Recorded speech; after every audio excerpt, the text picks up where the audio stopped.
Welcome to Science Easy Tech channel. In this video, we are going to discuss about major minerals. Already I have posted a video on introduction and classification of minerals. If you have not watched my part 1 video, I have given the link in description box. Please go and watch it. Before moving on to the topic, if you are new to Science Easy Tech channel, just take a moment to subscribe our channel and also to press the notification bell icon in order to get connected with our latest updates. Let's move on to the topic. Minerals. Minerals are inorganic chemical components which are present in our body, in food as well as in environment. Minerals are classified into major minerals and trace elements. Under major minerals, calcium, phosphorus, potassium, magnesium, sodium, chloride and sulfur comes. The requirement of major minerals, the required quantity is more than 100 mg per day, and these major minerals are supplied through the diet. Let's see the first major mineral, that is calcium, which is a very important major mineral. The functions of calcium are calcium along with phosphorus and vitamin D helps in the formation of bones and teeth. It helps in blood clotting, it helps in transmission of nerve impulses, and it also helps in normal muscle functioning. What are the sources of calcium? Milk and milk products are very good sources of calcium. Cheese, curd, yogurt, paneer, dry milk powder. Salmon fish, dark green leafy vegetables, broccoli, dates, drumstick leaves, spinach, almonds, etc. are good sources of calcium. Along with milk and milk products, you have to take more amount of green leafy vegetables because these green leafy vegetables contains more amount of magnesium which helps in the formation of calcium in our body. So that's why both magnesium and calcium are also interrelated. As calcium and phosphorus are interrelated, similarly calcium and magnesium are also interrelated. Deficiency of calcium. So when your body has very low calcium, you are more prone for osteoporosis, that is weak, porous and fragile bones susceptible to fractures. Excessive bone loss will be there. The bones are very weak, thin and fragile, easily breakable, or it is weak. It also leads to poor growth, poor bone and teeth formation, and tetany. Tetany is a very important manifestation of hypocalcemia. Okay, so tetany is a very good indicator for severe hypocalcemia. Hypocalcemia means decreased calcium level in blood. Toxicity. If too much of calcium is there in our body, it can result in kidney stones and kidney damage. Let's see a picture of osteoporosis. See, in the first picture, what I have marked is osteoporotic bone. Okay, osteoporotic bone matrix. Whereas in the first picture, in the left side, you have normal bone matrix which is very dense. See how compactly it is packed. See in this thing what I have marked in red color, the bones are very weak, thin, fragile. Most of the bone mass is lost. Excessive bone loss is there. The matrix are not that much densely packed compared to that of normal bone. Next you have seen in the second picture, see the skeleton. See the normal skeleton is shown in the first skeleton picture. In the second picture, due to osteoporosis, how the spine is undergoing a forward bending, and you will be having kyphosis or you will be having lordosis, like that. See the changes what you can see in the second picture as well as in the third picture due to osteoporosis or due to weaker skeleton vertebrae. Next, in hypocalcemia, you have tetany. So in tetany there are two important signs, that is Stroussi's sign and Chvostek's sign. What is Stroussi's sign means when you are inflating the BP cuff, by means of sphygmomanometer. Because of the pressure in the arm, you will be eliciting a carpopedal spasm, which you can see in the fingers of the person. Then next is Chopstick sign, that is if you are tapping the facial nerve, you will be having a twitching in the facial muscles, which can be elicited easily around your lips, eyes, on which side you are tapping. So this you will be learning in detail in your next year medical surgical nursing. Next, toxicity of calcium. This toxicity of calcium leads to kidney stones. Moving on to phosphorus. Phosphorus along with calcium and vitamin D plays a very important role in bone and teeth formation. It helps to maintain normal pH of blood, that is acid-base balance. It is a constituent of all body cells, as well as it helps in metabolism of proteins, carbohydrates and fats. What are the sources of phosphorus? Milk, cheese, lean meat, poultry, fish, whole grain cereals, legumes, nuts, etc. Other sources of phosphorus. Moving on to deficiency or toxicity of phosphorus: malaise, poor bone and tooth formation, weakness and anorexia. That is loss of appetite. Malaise means general weakness.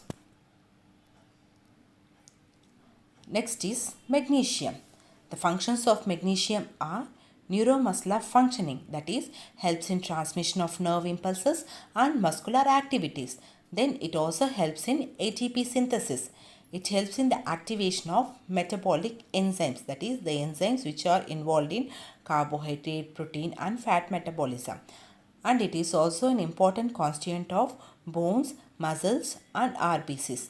Already when I was discussing about calcium itself, I have told the link between calcium and magnesium.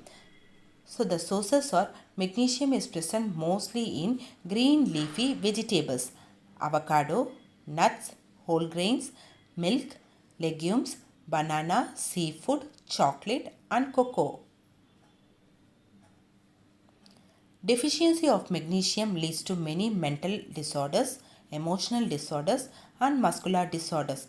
Toxicity is rarely reported, so we may not know the exact manifestations of toxicity because it is very rare. Potassium.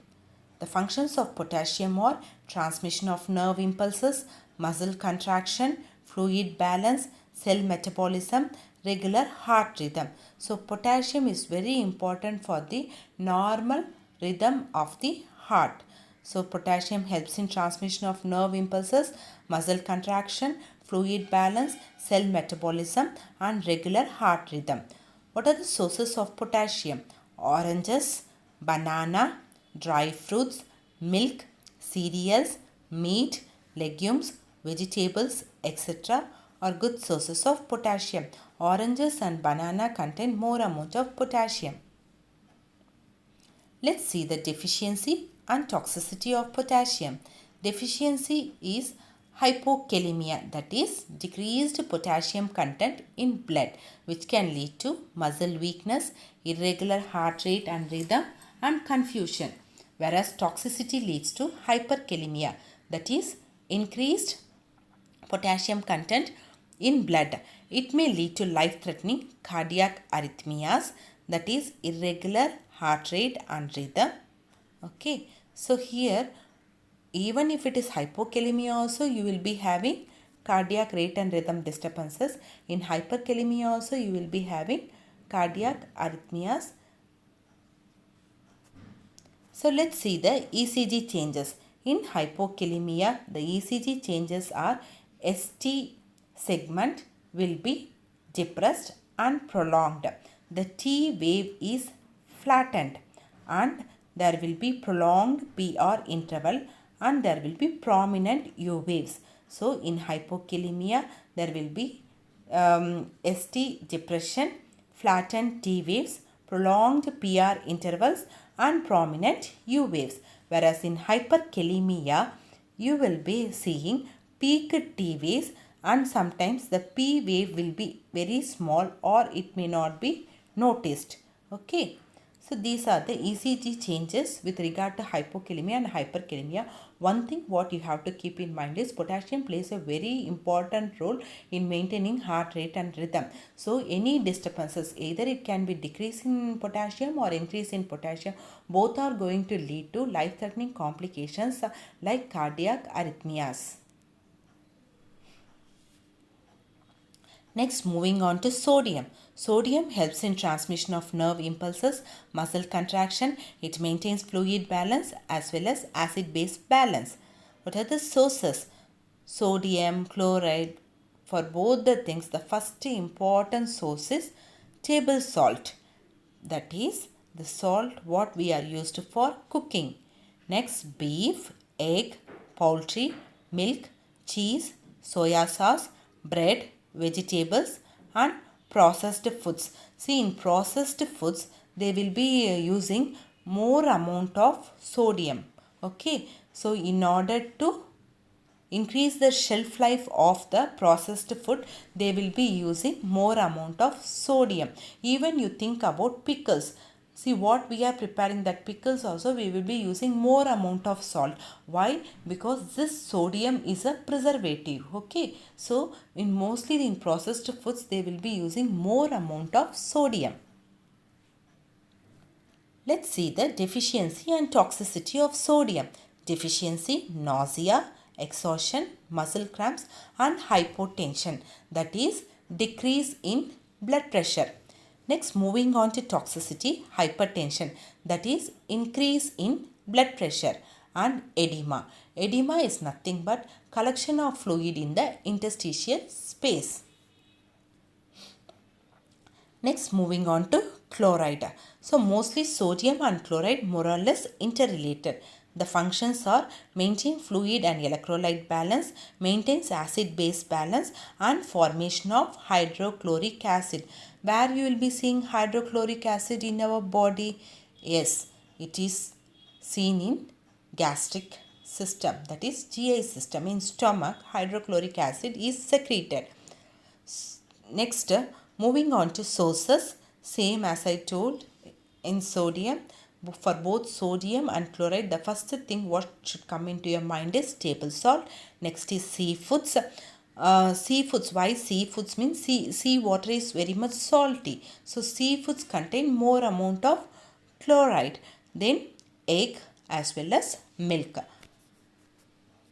Deficiency or toxicity of chloride leads to imbalance in gastric acidity, exhaustion, nausea, vomiting, muscle cramps and increase in blood pH or imbalance in blood pH.